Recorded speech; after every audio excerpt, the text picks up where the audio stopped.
Complex number में modulus, amplitude या argument और पोलर फॉर्म, ये तीनों जो है काफ़ी इंपॉर्टेंट टॉपिक है जिस पर हमारा एक्सरसाइज 5.2 बेस्ड है। तो चलिए जानते हैं कि हमारा मॉडुलस क्या होता है, आर्ग्यूमेंट क्या होता है और पोलर फॉर्म हम कैसे लिखेंगे। इसके लिए हम लोग लेट कर लेते हैं कि कोई कॉम्प्लेक्स नंबर है, let any complex number z, जो कि हमारा x प्लस आई वाई का फॉर्म है। इसमें हमारा x जो है वो x एक्सिस हो गया, रियल x, रियल z, और y जो हो गया वो इमेजनरी z हो गया।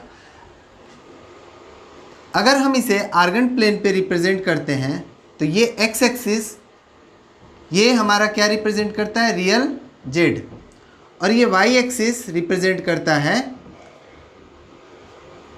Imaginary z।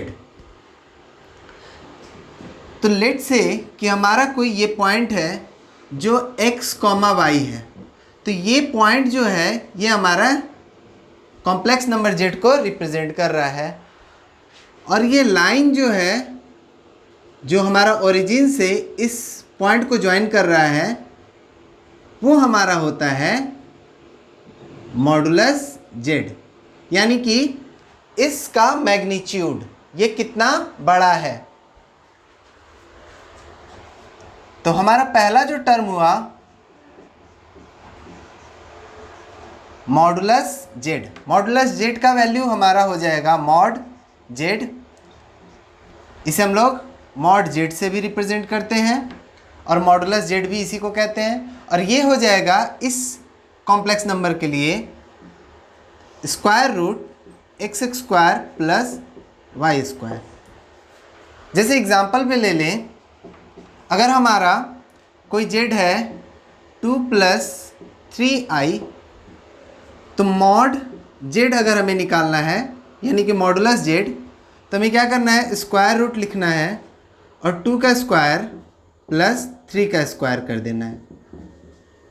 तो 2 का स्क्वायर 4 प्लस 3 का स्क्वायर 9, तो हमारा मॉड z हो जाएगा स्क्वायर रूट 13। सो इस तरह हम किसी भी कॉम्प्लेक्स नंबर का मॉडुलस निकालते हैं, जिसमें हमने क्या करना है, उसका जो रियल पार्ट है उसका स्क्वायर प्लस इमेजनरी पार्ट का स्क्वायर करके स्क्वायर रूट लगा देना है। अगर हमारा कोई कॉम्प्लेक्स नंबर z है x प्लस आई वाई, तो मॉडुलस z हो जाता है हमारा square root x square plus Y square.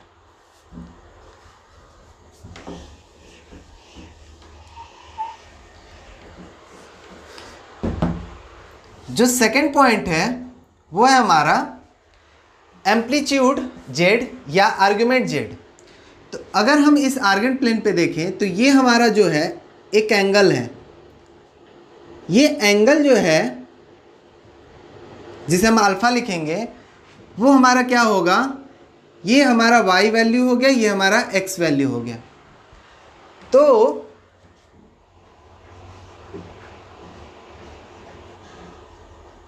Argument z और एम्पलीट्यूड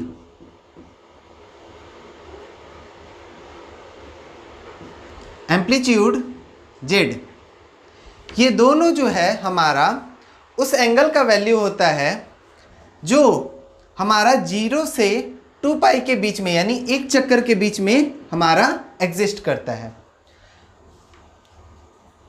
इसको हम लोग थीटा से रिप्रेजेंट करते हैं, और थीटा जो होगा उसका वैल्यू हमारा माइनस पाई से शुरू होगा और पाई के बराबर होगा, दैट इज माइनस 180 डिग्री से शुरू होगा और 180 पर ख़त्म होगा। हमारे चारों क्वाड्रेंट में हमारा ये होता है 0, ये होता है π/2, ये होता है पाई। अब अगर हम इधर से इधर लेते हैं तो हमारा एंटी क्लॉकवाइज डायरेक्शन में एंगल 0, π/2 और पाई होता है, और हमारा ये जो पाई का वैल्यू है वो इसके बराबर आएगा। वहीं अगर हम लोग बात करें क्लॉकवाइज डायरेक्शन में तो हमारा एंगल जो आया वो 0, ये आएगा -π/2 और आएगा -π। तो -π हमारा इक्वल नहीं होता, तो हम इसे ऐसे बनाएंगे खाली। वहीं अगर हमारा इक्वल होता है तो हम उसे कंप्लीट भर कर बना रहे हैं। तो इसका मतलब हुआ कि अगर हमारा कभी भी कोई ऐसा वैल्यू आया जिसमें हमें इसको लेना है तो हम पाई को लेंगे, -π को नहीं लेते हैं। हमारा first quadrant, second quadrant, third quadrant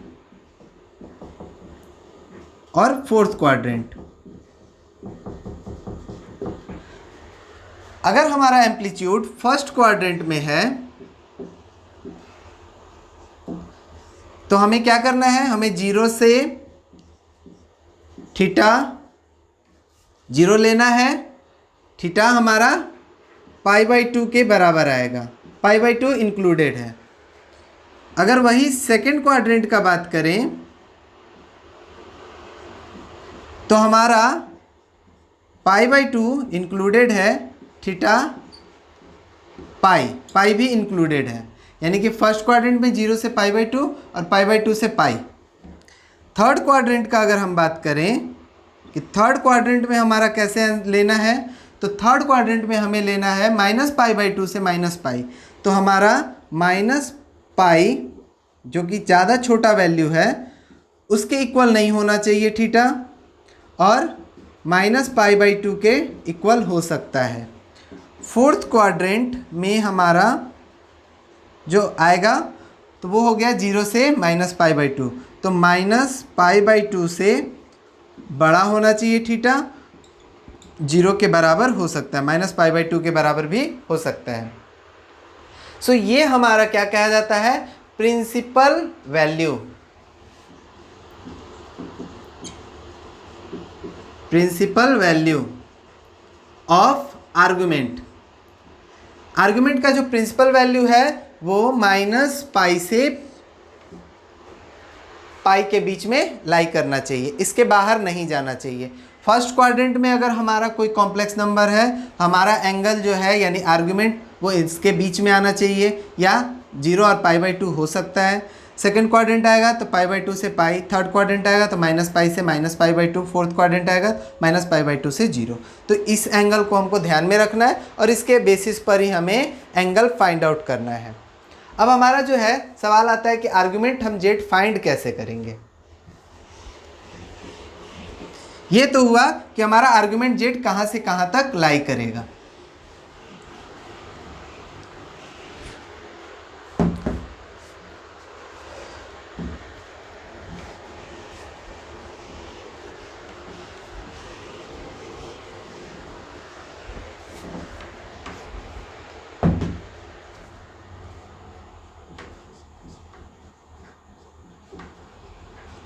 finding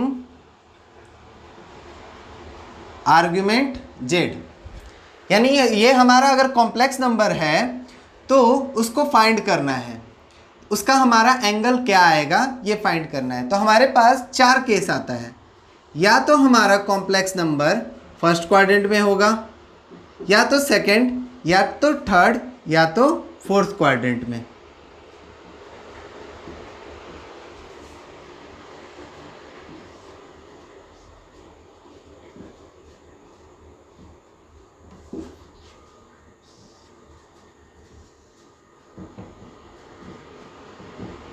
कुछ इस तरह। तो मान लेते हैं कि हमारा जो है फर्स्ट क्वाड्रेंट में है और जेड यहाँ पर है। तो अगर जेड यहाँ पर फर्स्ट क्वाड्रेंट में है तो मेरा ये हमारा एंगल बनेगा, दिस इज अल्फा एंगल। अगर सेकंड क्वाड्रेंट में है तो हमारा ये मेरा बनेगा अल्फा एंगल। अगर हमारा थर्ड क्वाड्रेंट में है तो ये बनेगा हमारा अल्फा एंगल। अगर फोर्थ क्वाड्रेंट में है तो ये बनेगा हमारा अल्फा एंगल। अब अल्फा क्या है, तो हम लोग जानते हैं कि ये मेरा क्या है एक्स वाई, तो ये मेरा y वैल्यू, ये हमारा x वैल्यू। तो tan alpha is equal to Y by X. हमें सबसे पहले फाइंड आउट करना है, ये मानते हुए कि हमारा दोनों जो है पॉजिटिव है, हमें फाइंड आउट करना है alpha. tan alpha is equal to Y by X, ये हमारा इस पर लगा। इन द सेम मैनर हमारा इस पर भी लग जाएगा। इसी तरह इस पर लग गया वाई एक्स, इसी तरह ये हमारा हो गया वाई, ये हो गया एक्स। तो इस तरह चारों क्वाड्रेंट में हम क्या करेंगे, tan अल्फा फाइंड आउट करेंगे। अब हमारा जो आर्ग्यूमेंट होता है वो क्या होता है, एंटी क्लॉकवाइज डायरेक्शन में हमें मेजर करना होता है। तो अगर हम लोग फर्स्ट क्वाड्रेंट में देखें तो यही हमारा होगा argument. Argument z is equal to हमारा थीटा। तो फॉर फर्स्ट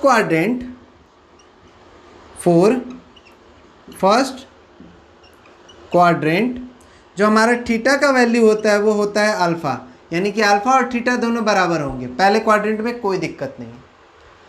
लेकिन अब अगर हमारा केस सेकंड क्वाड्रेंट में है तो हमने क्या पढ़ा कि हमारा जो एंगल होना चाहिए वो क्या होना चाहिए, एंटी क्लॉकवाइज डायरेक्शन में फ्रॉम एक्स एक्सिस। तो ये हमारा हो गया थीटा। फॉर सेकंड क्वाड्रेंट में हमारा जो थीटा आएगा, अब इसका वैल्यू अगर हमको निकालना है तो ये पूरा एंगल हो गया पाई, 180 डिग्री पाई। तो पाई में से ये अल्फ़ा माइनस करेंगे तो हमारा ये मिल जाएगा, यानी कि पाई माइनस अल्फ़ा। तो अगर हमें सेकंड क्वाड्रेंट में फाइंड आउट करना है कि हमारा आर्ग्यूमेंट कितना होगा, तो ये हो जाएगा पाई माइनस अल्फ़ा। अब हम लोग देखते हैं थर्ड क्वाड्रेंट में अगर हमारा कॉम्प्लेक्स नंबर है तो हमारा जो है ये एंगल हमारा आएगा, बट यहाँ पर हमारा डायरेक्शन क्या है, क्लॉकवाइज, और हमें कैसा पढ़ना लेना था, एंटी क्लॉकवाइज। तो क्लॉकवाइज को एंटी क्लॉकवाइज बनाने के लिए हमारा साइन हो गया माइनस, यहाँ से यहाँ पूरा एंगल हो गया 180 डिग्री पाई, उसमें से ये अल्फ़ा माइनस कर दिए तो आंसर हो गया पाई माइनस अल्फ़ा। तो थीटा जो हो गया वो हमारा हो गया थर्ड क्वाड्रेंट में। फॉर थर्ड क्वाड्रेंट में हमारा क्या हो गया, theta is equal to minus pi minus alpha. For fourth quadrant अब हमारा आते हैं तो इसमें हमारा यहाँ से ही शुरू होगा, पर ये हमारा डायरेक्शन क्या है, क्लॉकवाइज डायरेक्शन। तो क्लॉकवाइज डायरेक्शन है, इस वजह से हमारा ये क्या होगा, एंटी क्लॉकवाइज हमें लेना था, तो ये हमारा हो जाएगा माइनस थीटा। तो फोर्थ क्वाड्रेंट में हमें क्या होगा कि थीटा इज इक्वल टू लिखना है माइनस अल्फ़ा, यानी हम यहाँ पर अल्फ़ा फाइंड आउट करेंगे, फाइंड अल्फ़ा फाइंड करने के बाद हमें क्या करना है, फर्स्ट क्वाड्रेंट होगा तो सीधे सीधे आर्ग्यूमेंट जेड थीटा के बराबर, हमारा सीधे सीधे अल्फ़ा का वैल्यू हो जाएगा। अगर सेकंड क्वाड्रेंट में है तो हमें पाई में से माइनस करना है, थर्ड क्वाड्रेंट में है तो माइनस करना है पाई माइनस अल्फ़ा, जिसको हम लोग लिख सकते हैं अल्फ़ा माइनस पाई, बट ये सिंपल सा तरीका है, ये याद रखो। फोर्थ क्वाड्रेंट में हमारा जाएगा तो माइनस अल्फ़ा, यानी इसका निगेटिव ये, इसका निगेटिव ये। फर्स्ट क्वाड्रेंट का वैल्यू का निगेटिव फोर्थ क्वाड्रेंट और सेकंड क्वाड्रेंट का निगेटिव थर्ड क्वाड्रेंट। तो इस तरह हमें याद रखना है कि ये दोनों एक दूसरे का निगेटिव वैल्यू रहेगा। तो हमें आर्गुमेंट जेड निकालने के लिए सबसे पहले ये मानना है कि हमारा जो है जो जेड है वो फर्स्ट क्वाड्रेंट में है, और उसके लिए हम लोग अल्फ़ा निकालेंगे। अल्फ़ा निकालने के लिए क्या करना है, तो tan alpha is equal to mod Y by X करना है। अब उसके बाद हमारा जो है फर्स्ट क्वाड्रेंट आएगा तो सीधे सीधे वैल्यू रख देंगे, सेकंड क्वाड्रेंट आएगा तो पाई में से माइनस करेंगे, थर्ड आएगा तो माइनस पाई माइनस अल्फ़ा करेंगे, और फोर्थ क्वाड्रेंट आएगा तो माइनस अल्फ़ा करेंगे। तो इतने पर हमारा आर्गुमेंट जेड कैलकुलेट हो जाएगा। तो मॉडुलस और आर्गुमेंट जेड अच्छे से कैलकुलेट करने के बाद हमारा जो है नेक्स्ट कॉन्सेप्ट आता है पोलर फॉर्म।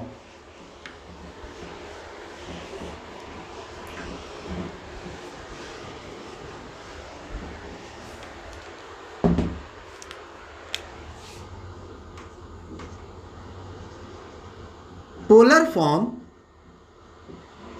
Of Z. अगर हमारा Z X plus I Y है तो इसका पोलर फॉर्म हो जाएगा Z is equal to R cos theta plus I sine theta, where R जो है वो हमारा मॉडुलस जेड है, यानी कि जो हमने मॉड जेड निकालना पड़ा, जिसका वैल्यू हो जाएगा square root x square plus Y square, और जो थीटा है वो हमारा हो जाएगा आर्ग्यूमेंट जेड जो अभी हमने निकालना पड़ा, या एम्पलीट्यूड जेड। तो इस तरीके से हम पहले आर निकालेंगे जो कि मॉड जेड है, और थीटा निकालेंगे और बस यहाँ पे पुट कर देना है, हमारा पोलर फॉर्म कंप्लीट हो जाएगा। पोलर फॉर्म निकालने में हमें इतने कॉन्सेप्ट का जरूरत है, यानी कि मॉडुलस और आर्गुमेंट, ये दोनों निकालने के बाद इस फॉर्म पे बैठा देंगे, हमारा आ जाएगा। तो ये 3 कॉन्सेप्ट पर हमारा जो ये एक्सरसाइज है वो सॉल्व हो जाएगा। तो चलिए एक्सरसाइज के क्वेश्चंस अटेम्प्ट करते हैं और अपने कॉन्सेप्ट को और क्लियर करते हैं। हमारा पहला जो क्वेश्चन है उसमें क्या करना है, फाइंड करना है modulus and the argument of each of the complex numbers. 2 complex number हमारे क्वेश्चन नंबर 1 और 2 के लिए हमें मॉडुलस भी फाइंड करना है और आर्ग्यूमेंट भी फाइंड करना है। तो लेते हैं सॉल्यूशन। सॉल्यूशन लिखने के बाद हमें लिखना है क्वेश्चन नंबर 1, फिर गिवन हमारा क्या है, तो z is equal to -1 minus square root 3i। तो हियर हम जो जानते हैं, क्या जानते हैं कि हमारा जो z था वो क्या था, x प्लस आई वाई था। तो यहाँ पर x की जगह पर क्या आ गया, -1, और y के जगह पर आ गया -स्क्वायर रूट 3। हमें पहले क्या फाइंड करना है, मॉडुलस। तो मॉडुलस z क्या था, मॉड z। तो since mod z is equal to square root x square plus Y square, ये हमारा फॉर्मूला है। So this implies that mod z is equal to square root x का value है -1 square minus root 3 का square. तो इस तरह mod z is equal to हमारा क्या आ गया, स्क्वायर रूट -1 का स्क्वायर 1 और माइनस का स्क्वायर किए प्लस रूट 3 का स्क्वायर हो गया 3, तो आ गया स्क्वायर रूट 4। तो mod z is equal to 2, modulus z का वैल्यू आ गया 2 पहले क्वेश्चन के लिए। तो हमारा ये मॉडुलस वाला पार्ट कंप्लीट हो गया। अब हमारा काम है आर्ग्यूमेंट निकालना।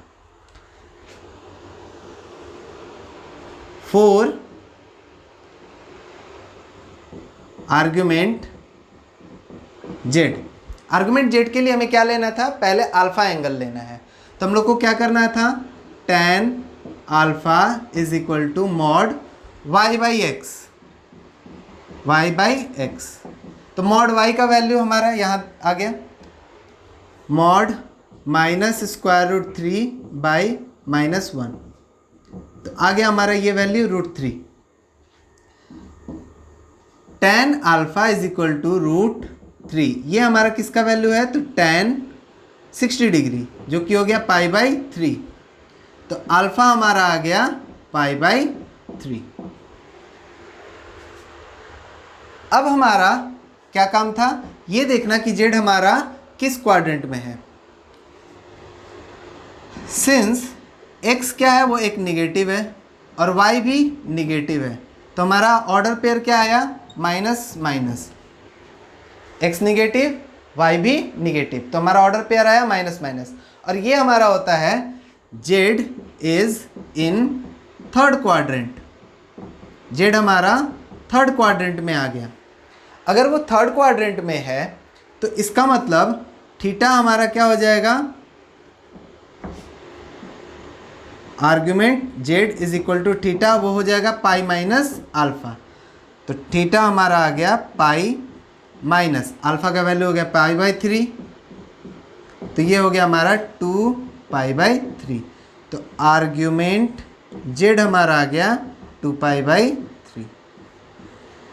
तो पहले क्वेश्चन में हमारा मॉडुलस आया 2 और आर्ग्यूमेंट आया 2 पाई बाई 3। नेक्स्ट क्वेश्चन भी हमें कुछ इसी तरह बनाना है।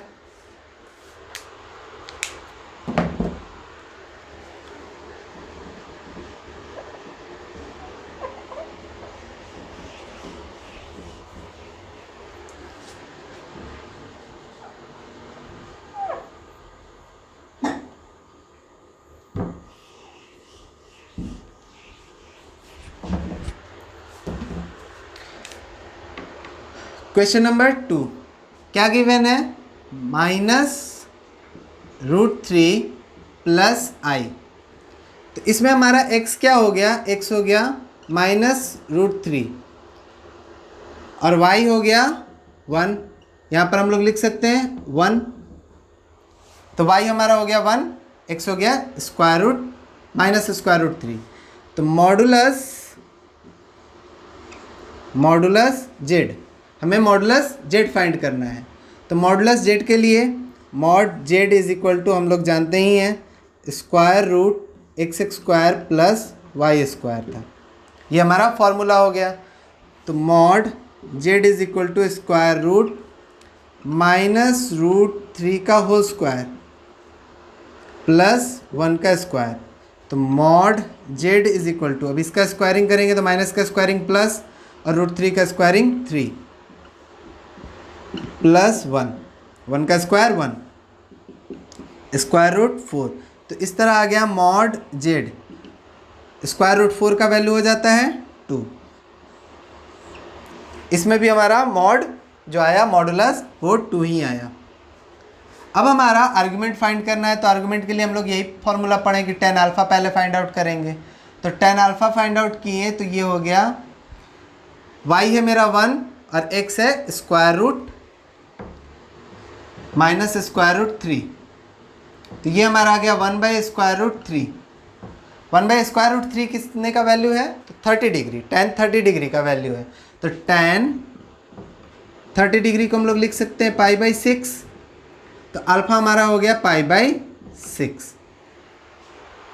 अब हमें चेक करना है कि हमारा ये किस क्वाड्रेंट में आएगा। तो x मेरा निगेटिव है और y पॉजिटिव है।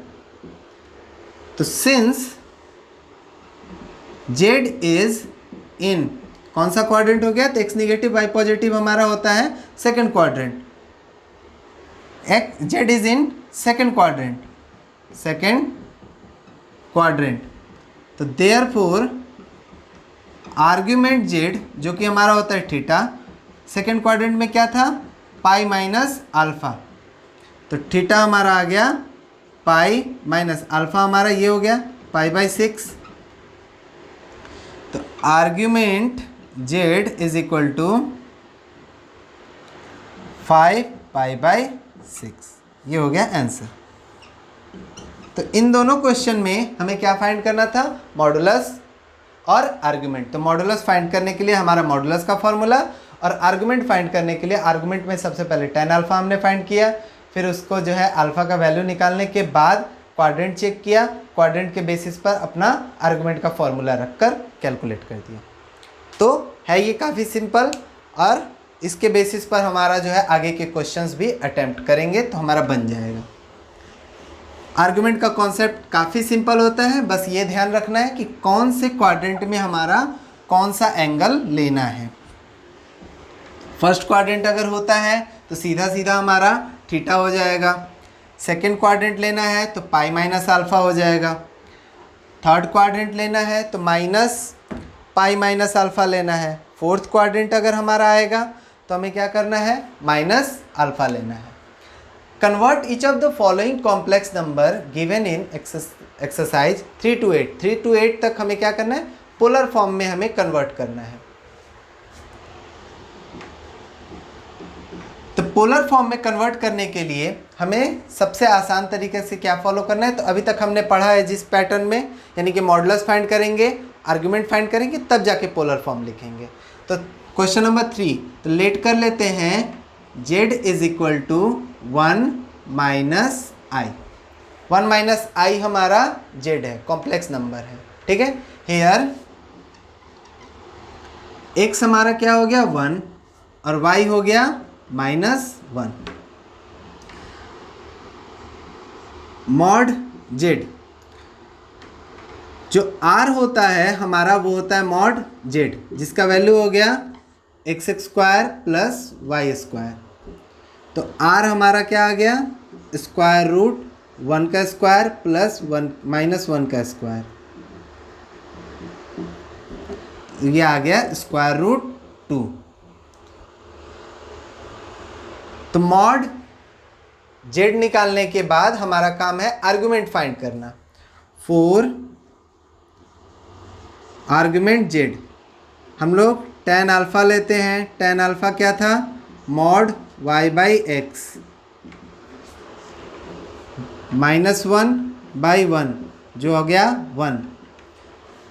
tan alpha is equal to 1 और 1 हमारा कितने का होता है? तो tan π/4 का वैल्यू होता है। ये टेबल से याद करना होता है। तो अल्फ़ा इज इक्वल टू हो गया π/4। अब हमें चेक करना है कि x जो है हमारा पॉजिटिव है, y निगेटिव है, तो क्वाड्रेंट कौन सा हुआ?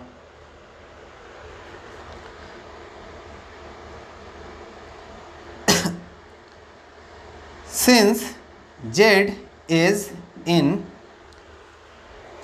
हमारा x पॉजिटिव y निगेटिव, ये हमारा हो जाता है फोर्थ क्वाड्रेंट।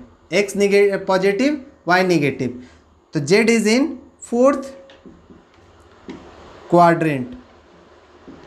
z हमारा फोर्थ क्वाड्रेंट में है, तो हम लोग जानते हैं कि argument z is equal to theta is equal to minus alpha होता है।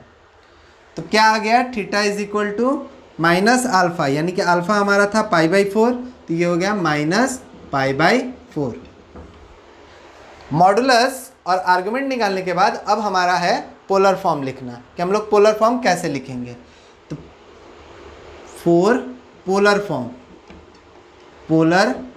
फॉर्म ऑफ जेड, तो जेड इज इक्वल टू हम लोग जानते हैं r cos theta plus i sin theta.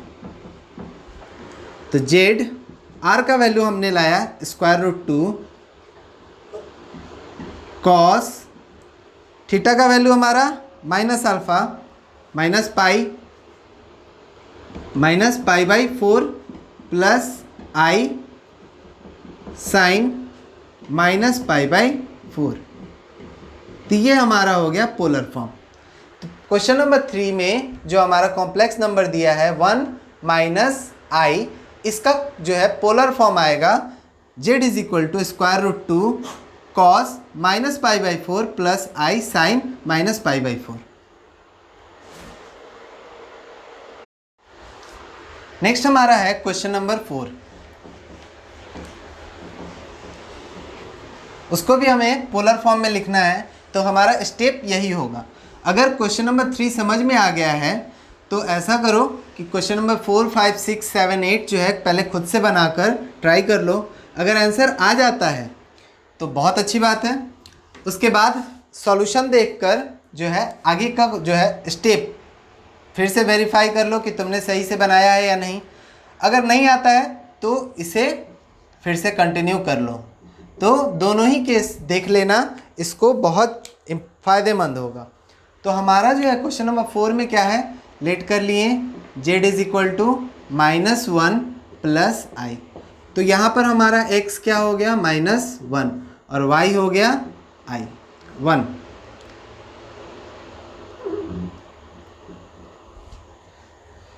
Order pair अगर देखें तो आया माइनस और प्लस। तो इस तरह z हमारा कौन सा क्वाड्रेंट हो गया? सेकंड क्वाड्रेंट में हो गया।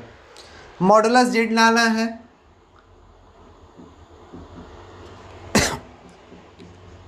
जो मॉडुलस है, मॉडुलस z, मॉड z वही होता है r।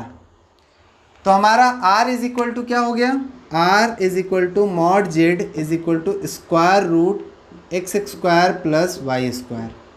तो r इज इक्वल टू हमारा आ गया √-1 का स्क्वायर प्लस 1 का स्क्वायर। ये हमारा हो गया √2। पहले क्वेश्चन में भी हमारा यही आया था, क्वेश्चन नंबर 3 में √2 ही आया था, तो इसमें भी वही आया है। नेक्स्ट अब हमारा टॉपिक क्या है? मॉडुलस के बाद आर्गुमेंट फाइंड करना। For argument z, argument z के लिए हमें क्या करना है? तो tan alpha is equal to mod y/x। Mod y हमारा क्या है? 1 और x है -1। मॉड लगाएंगे तो आएगा value 1। tan alpha is equal to 1, ये होगा tan π/4। तो तो अल्फा इज इक्वल टू हमारा आ गया π/4। Since Z is in which quadrant, तो ये x निगेटिव y पॉजिटिव, तो second quadrant, Z is in second quadrant. अगर जेड हमारा सेकेंड क्वाड्रेंट में है तो आर्गुमेंट जेड जो कि होता है थीटा, वो क्या होता है पाई माइनस अल्फा के बराबर होता है। तो इस तरह थीटा हमारा क्या आ गया पाई माइनस अल्फा का वैल्यू कितना है π/4, π/4 ये आ गया हमारा 3π/4। तो इस तरह इसका हमारा पोलर फॉर्म आ गया जिसमें मॉडुलस होना चाहिए √2 और आर्गुमेंट होना चाहिए थीटा 3π/4। तो polar form of z is equal to r cos theta plus I sine theta. तो हमारा जेड आ गया पोलर फॉर्म, आर का वैल्यू हो गया √2 कॉस थीटा की जगह हो गया 3π/4 प्लस आई साइन 3π/4। तो ये हमारा हो गया polar form fourth question number का, जिसमें हमारा कॉम्प्लेक्स नंबर है -1 प्लस आई।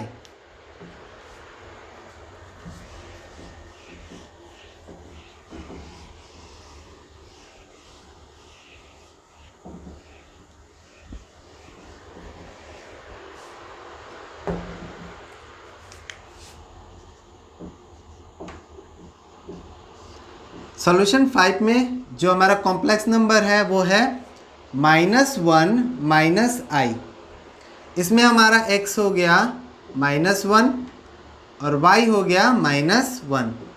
तो हमारा जो नंबर आया x और y वो निगेटिव है। इस तरह z हमारा क्या हो गया, वो हमारा थर्ड क्वाड्रेंट में हो गया। तो r is equal to mod z is equal to square root x² plus y²। तो r हमारा क्या हो गया -1 का स्क्वायर प्लस -1 का स्क्वायर, तो ये आ गया √2। 4 आर्ग्यूमेंट z के लिए tan alpha is equal to mod y/x -1/-1 तो tan alpha is equal to 1 जो कि हो गया tan π/4। तो अल्फा हमारा हो गया π/4। सिंस z इज इन, हमारा माइनस है x, y भी माइनस है, दोनों निगेटिव है, तो z मेरा क्या में हो गया थर्ड क्वाड्रेंट में। z is in third quadrant.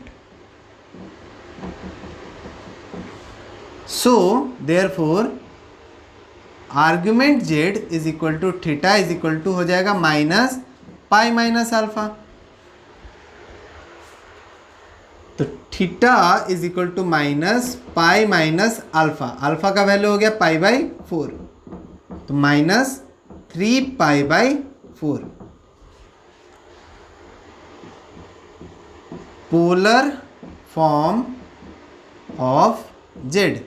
हम लोग जानते हैं कि z जो है पोलर फॉर्म क्या होता है, z is equal to r cos theta plus I sine theta, ये हमारा पोलर फॉर्म होता है। तो इस तरह हम लोग लिख सकते हैं z is equal to R का वैल्यू हो गया √2 कॉस थीटा हमारा आ गया -3π/4 plus I sine -3π/4। This is the answer. तो हमारा क्वेश्चन नंबर 5 जिसमें कॉम्प्लेक्स नंबर है -1 माइनस आई, उसका पोलर फॉर्म आएगा √2 कॉस -3π/4 प्लस आई साइन -3π/4।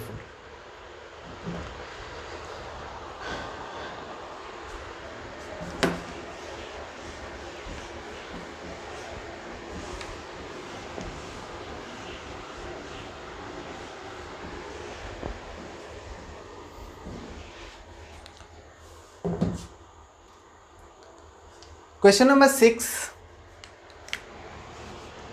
इसमें हमारा कोई भी आई टर्म नहीं है, तो बनाने का तरीका हमें नहीं बदलना है, बनाने का तरीका बिल्कुल सेम रखना है।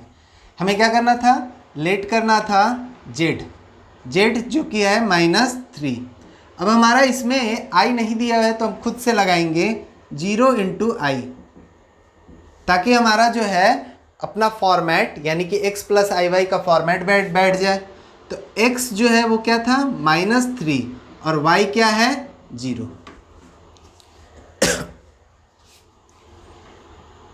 मॉड z जो कि हमारा r है, मॉड z = √x² + y²। -3 का स्क्वायर प्लस 0 तो आ जाएगा r = 3। तो पहले हम लोगों ने मॉड z निकाल लिया, अब हमें आर्ग्यूमेंट z निकालना है। 4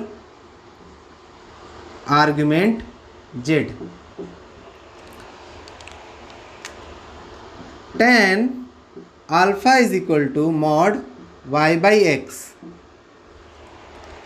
तो हम लोग लिख सकते हैं tan अल्फा = मॉड y का वैल्यू है 0, x का वैल्यू है -3, तो आ गया 0। 0 में कुछ से भी डिवाइड करेंगे 0 आएगा, तो 0 आ गया।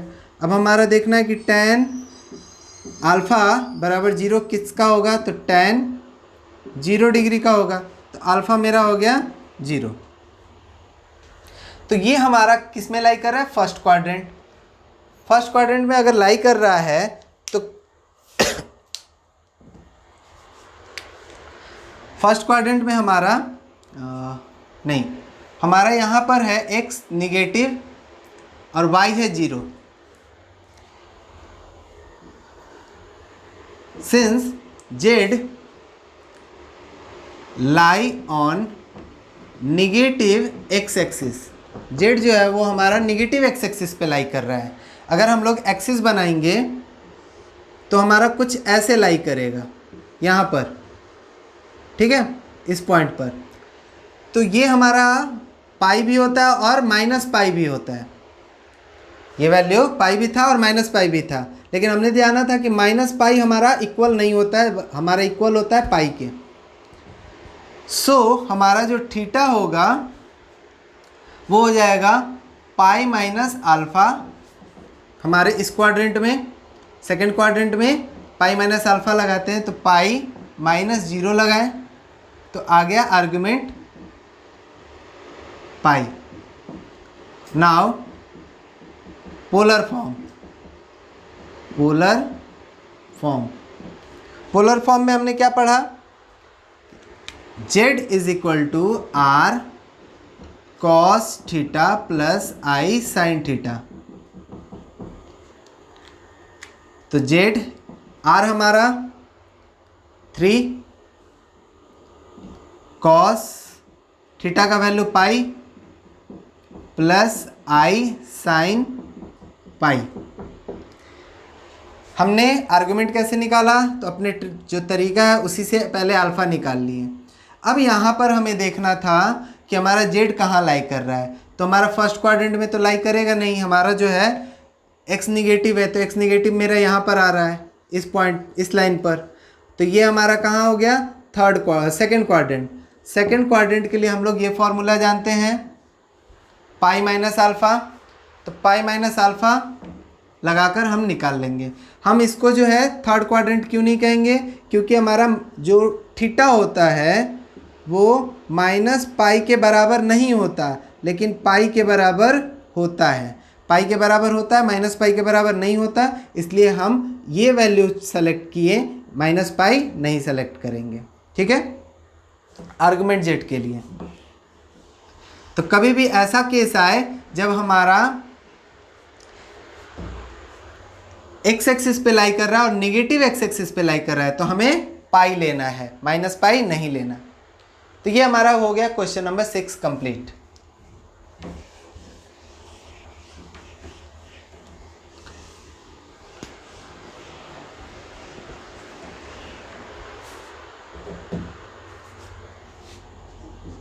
क्वेश्चन नंबर 7 हमारा क्या है, लेट कर लेते हैं। z is equal to square root 3 plus I.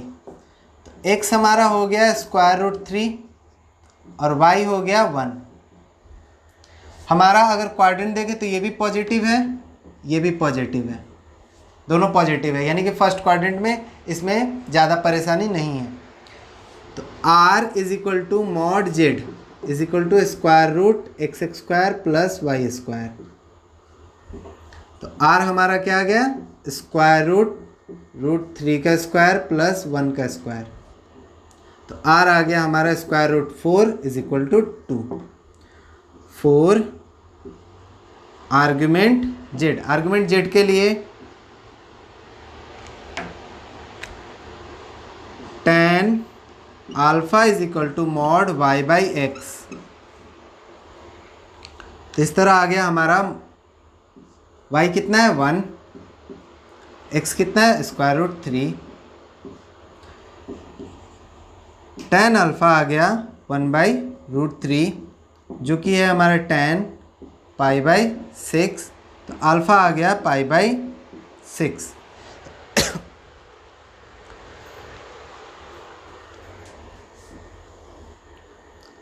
Since z is in first quadrant, z हमारा फर्स्ट क्वाड्रेंट में प्लस प्लस है, तो आर्गुमेंट z हमारा कितना हो गया theta is equal to alpha. तो थीटा इज इक्वल टू आ गया पाई बाई 6। पोलर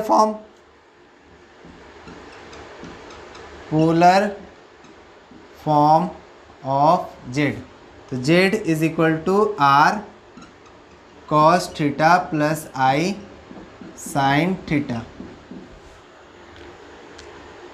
तो z is equal to r हमारा हो गया 2 cos pi by 6 plus I sine pi by 6। ये हमारा हो गया आंसर।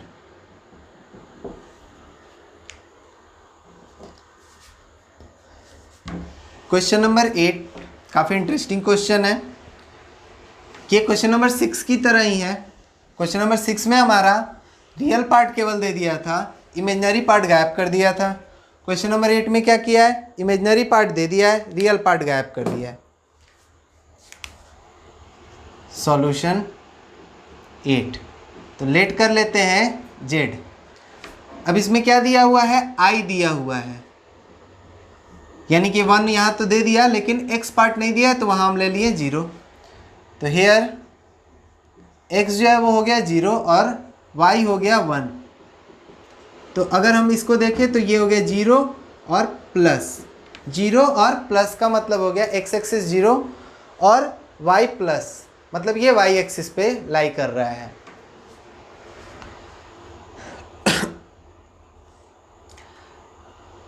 सिंस r जो होता है वो मॉड z होता है, वो square root x square plus Y square होगा। तो हम लोग 0 का स्क्वायर प्लस 1 का स्क्वायर करेंगे तो r आ जाएगा 1। 4 argument z tan alpha is equal to Y by x. अब y हमारा कितना दिया है 1, x कितना दिया है 0।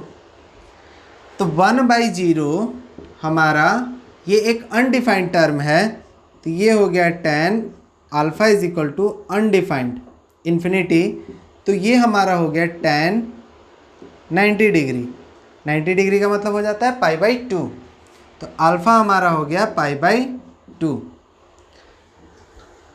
Since z lie on positive y axis,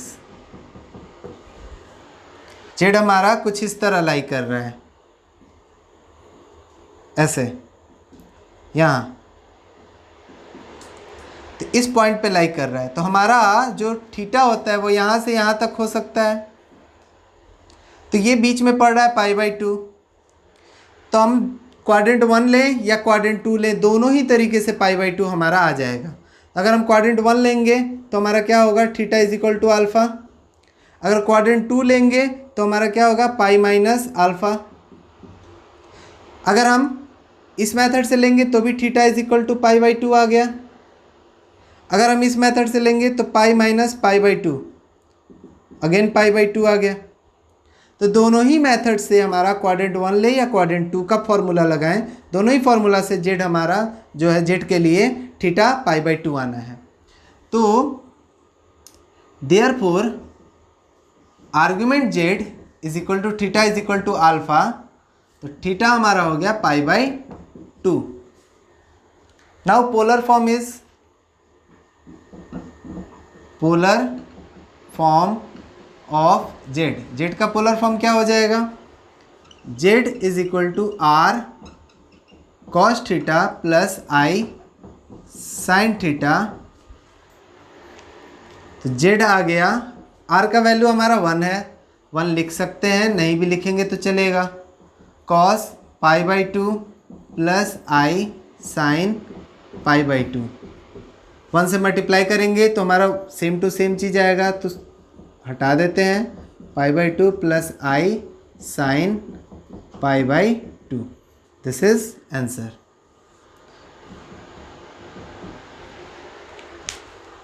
तो इस तरह हमारा क्वेश्चन नंबर 8 कंप्लीट हुआ।